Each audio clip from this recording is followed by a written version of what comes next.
En ce moment-là, les disciples s'approchèrent de Jésus et dirent: Qui donc est le plus grand dans le royaume des cieux?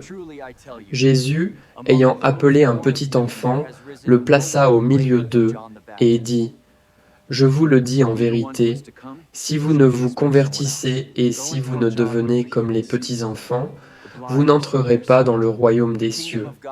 Celui donc qui s'abaissera comme ce petit enfant, celui-là est le plus grand dans le royaume des cieux.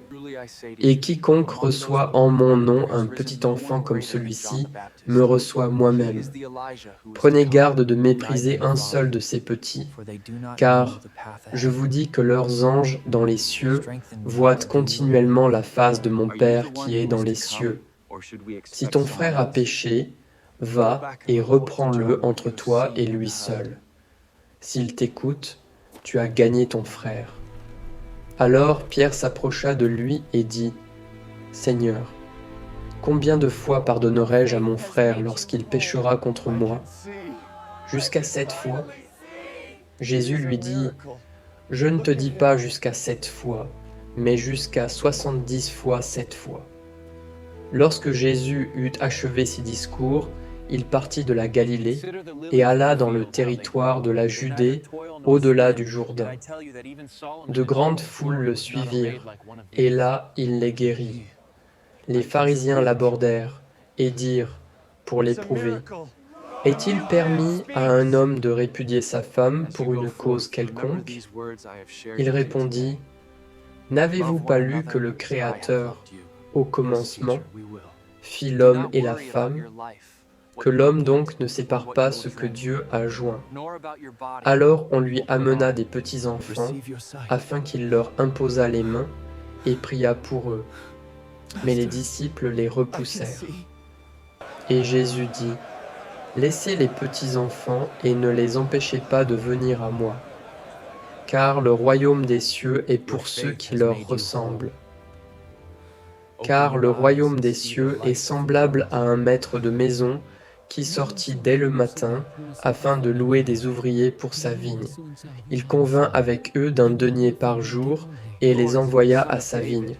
Vers la 11e heure, il sortit et en trouva d'autres qui se tenaient sur la place sans rien faire. Il leur dit: Allez aussi à ma vigne.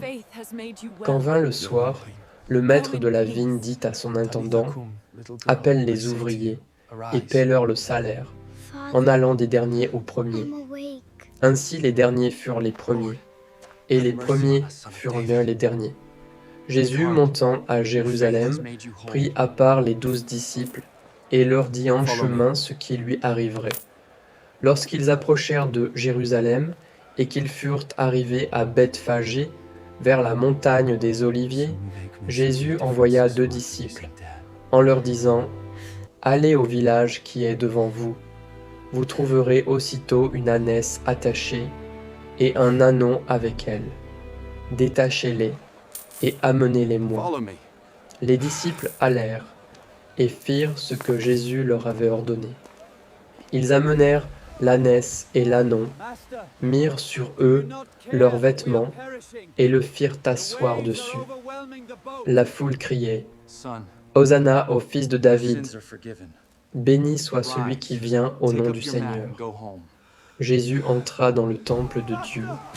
Il chassa tous ceux qui vendaient et qui achetaient dans le temple. Jésus prit la parole et leur parla de nouveau en parabole. Il dit: Le royaume des cieux est semblable à un roi qui fit des noces pour son fils. Il envoya ses serviteurs appeler ceux qui étaient invités aux noces, mais ils ne voulurent pas venir. Il envoya encore d'autres serviteurs en disant: Dites aux conviés: Voici, mon festin est préparé.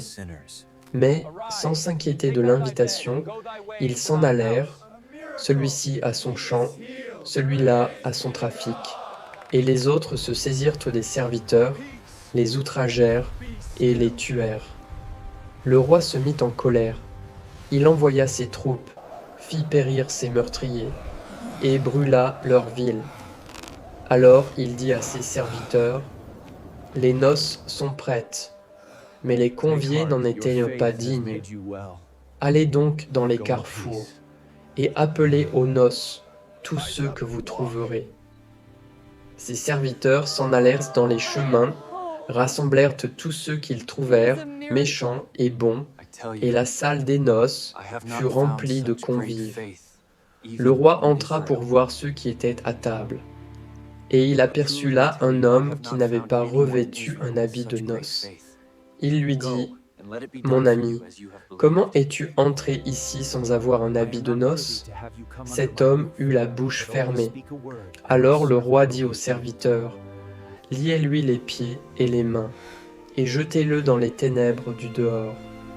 Car il y a beaucoup d'appelés, mais peu d'élus. » Alors les pharisiens allèrent se consulter sur les moyens de surprendre Jésus par ses propres paroles. Ils lui envoyèrent leurs disciples avec les Hérodiens, qui dirent : « Maître, nous savons que tu es vrai. » Jésus, connaissant leur méchanceté, répondit : « Pourquoi me tentez-vous, hypocrites ? Rendez donc à César ce qui est à César, et à Dieu ce qui est à Dieu. » Ce même jour, les Sadducéens, qui disent qu'il n'y a point de résurrection, vinrent auprès de Jésus. Jésus leur répondit : « Vous êtes dans l'erreur, parce que vous ne comprenez ni les Écritures, ni la puissance de Dieu. » Un docteur de la loi lui posa cette question : « Maître, quel est le plus grand commandement de la loi ? » Jésus répondit : « Tu aimeras le Seigneur ton Dieu, de tout ton cœur. Tu aimeras ton prochain comme toi-même. De ces 2 commandements dépendent toute la loi et les prophètes. » Alors Jésus parla à la foule et à ses disciples, et dit : « Les scribes et les pharisiens sont assis dans la chaire de Moïse. Faites donc et observez tout ce qu'ils vous disent, mais n'agissez pas selon leurs œuvres, car ils disent et ne font pas. Ils lient des fardeaux pesants et les mettent sur les épaules des hommes. Ils font toutes leurs actions pour être vus des hommes. Ils aiment les premières places dans les festins et les premiers sièges dans les synagogues. Mais vous, ne vous faites pas appeler Rabbi, car un seul est votre maître. Malheur à vous, scribes et pharisiens hypocrites, parce que vous fermez aux hommes le royaume des cieux. Malheur à vous, guides aveugles. Vous payez la dîme de la menthe, de l'âneth et du cumin, et vous laissez ce qui est plus important dans la loi. Jérusalem, Jérusalem, qui tue les prophètes et qui lapide ceux qui te sont envoyés, combien de fois ai-je voulu rassembler tes enfants, comme une poule rassemble ses poussins sous ses ailes, et vous ne l'avez pas voulu.